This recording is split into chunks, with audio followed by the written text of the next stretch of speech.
Hey, happy Thursday to you all. Bill O'Leary coming to you live as part of our Thirsty Thursday series.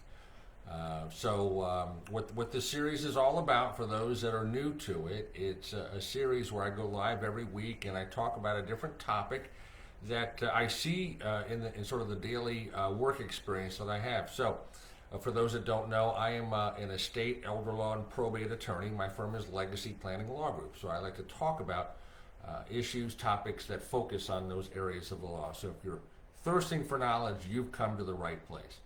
So today's topic, it's an interesting one. It's a question that we get from time to time, and that is, if you have been named under somebody's power of attorney, do you have to do it? So the topic can be best described as, look, you can just say no. Declining to act as an agent under a power of attorney. That is a possible outcome. So, acting as an agent under a power of attorney, look, no getting around the fact that it's a huge responsibility. It's a huge responsibility.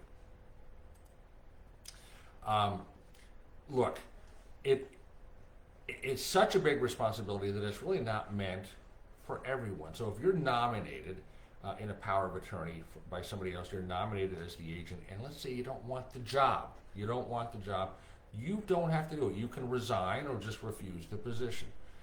Now, there are two main types of power of attorney: a financial power of attorney and a medical or healthcare power of attorney, sometimes called a healthcare surrogate designation. Now, as the agent under a power of attorney, whether it's financial or medical, you're acting in the place of, or in the shoes of, the person that appointed you. That's the person we call the principal. And again, that's the person that has executed this power of attorney. You, as the agent, you are now you're authorized to act for the principal for either financial matters, or, if it's the other kind of power of attorney, for medical reasons. You can act for them if they ever become incapacitated. And oh, by the way, if we're talking just about the financial power of attorney, sometimes called a durable power of attorney, you as the agent can act right away. You don't have to wait until they have some health event where they might be incapacitated. At least that's the rule here in Florida. Okay, so obviously you can get the sense this is a big job, and it could be made even bigger depending on the person that you are representing as the principal. Now, with a financial power of attorney, you're responsible for taking whatever sort of investment and spending measures that the principal would want to take for himself or herself. And unless limitations have been placed in that power of attorney legal document itself, you can do things like open bank accounts, withdraw money from bank accounts, investment accounts. You can trade stock, things like paid bills, even cash checks. In addition, you really have an important responsibility to keep good records of all of your financial dealings. Then, shifting gears to a medical power of attorney, you must step in if the circumstances justify it, and make medical decisions for the principal. And again, decisions that you believe the principal would have wanted to be made. So, for example, you may have to make decisions about whether to start a particular treatment, or maybe stop a particular treatment or a procedure. Maybe decide which doctors or specialists to choose, and maybe talk about a grave decision, whether to continue life support or stop it.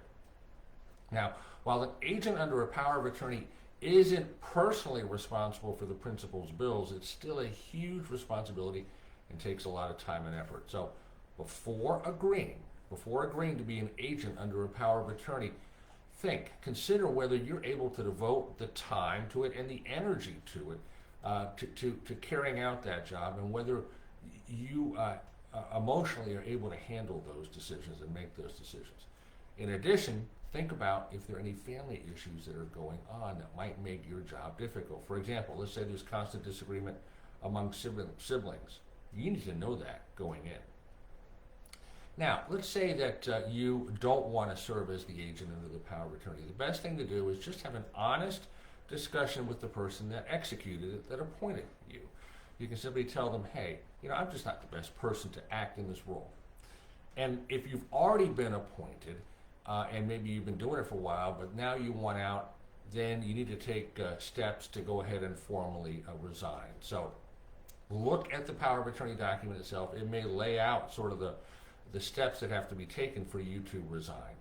And if these steps aren't spelled out in the legal document, then just simply write a letter of resignation and send it by certified mail to the person who named you in their power of attorney.